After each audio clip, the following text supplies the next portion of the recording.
ये मिशन कहाँ जाएगा? चंद्रमा पर। नासा के पास पैसा की कोई कमी नहीं है, हम लोग के यहाँ पैसा का कमी हो जाता है। वरना देखिए हम लोग में 2008 में हम लोग चंद्रयान 1 लाए, 2010-12 में 2 ले आना चाहिए, 13-14 में लेके आना चाहिए चंद्रयान 3। इतना लंबा लंबा गैप होता है जी, 15 साल का गैप। आप खुद सोचिए, 15 साल का गैप होता है। 2008 में चंद्रयान 1 जबकि सक्सेस हो गया था, 2019 में चंद्रयान 2 और 23 में आया चंद्रयान 3। खैर ये तो जल्दी आ गया, चंद्रयान 2 और 3 में दिक्कत उतना नहीं हुआ, लेकिन चंद्रयान 1 और 2 के बीच में 10 साल का गैप। सोचिए 10 साल का गैप होना चाहिए जी।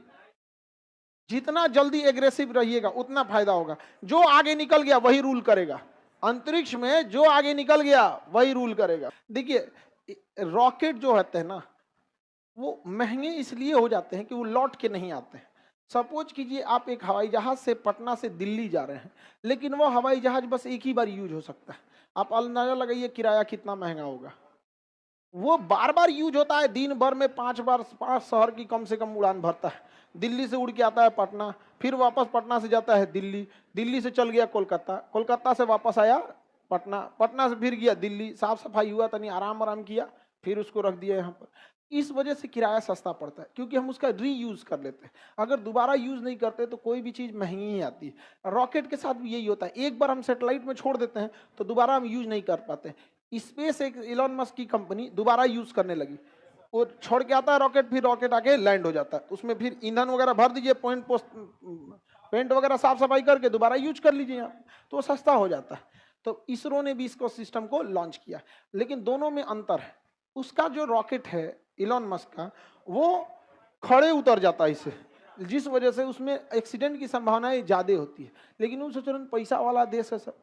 हम लोग का जो रॉकेट है, वो रॉकेट को इसे छोड़ देगा अंतरिक्ष में, उसके ऊपर सैटेलाइट लगा दिया जाता है, जाएगा अंतरिक्ष में, छोड़ देगा, और छोड़ने के बाद वो 2 पार्ट में होगा। एक पार्ट अंतरिक्ष में चला जाएगा, वो तो खराब होना ही होना है, और जो नीचे वाला पार्ट है वो छोड़ने के बाद वापस आएगा और जहाज की तरह क्या होगा, लैंड करेगा।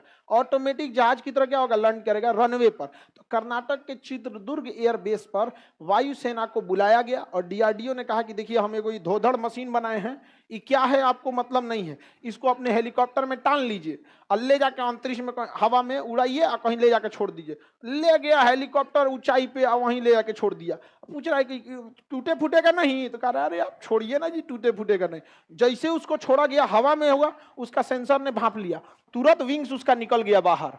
विंग्स क्या हो गया, बाहर निकल गया। उसका ऑटो पायलट तुरंत जीपीएस से कनेक्ट हो गया कि हमको जाना कहाँ है, उसको बता दिया गया था, पहले ही गूगल मैप दे दिया गया था, इधर मुड़ो। उसका मुंह वो पट्टी करके छोड़ी थी इसरो एयरफोर्स, तुरंत घूम गया, उन्हें नहीं जी इन्हें जाना है यहाँ पे, तुरंत यहाँ से दाहिने बाएं लेफ्ट राइट करके कदम ताल चाल धीमा करके एयरपोर्ट से लाइन अप कर लिया और अपना चक्का बाहर निकाल दिया और उतर गया एयरपोर्ट पर।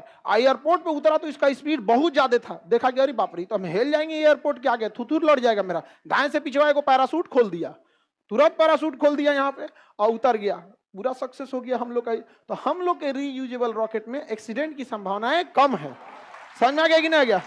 तो देखिए जरूरत के हिसाब से हम लोग के पास क्या है ना कि अगर ज्यादा पैसा लॉस होगा ना, तो फिर जो मंत्रिमंडल है या जो सरकार है वो इसरो को लगेगा कि अरे यार इस पे पैसा बहुत बर्बाद हो रहा है, तो वो लोग भी उसी हिसाब से सोचते हैं। समझ में आ गया कि नहीं आ गया?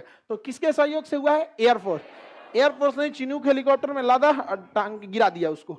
एयरफोर्स वाला परेशान थे कौन सी गिरवा रहा है हमसे, लेकिन बाद में क्या हो गया, सक्सेस हो गया।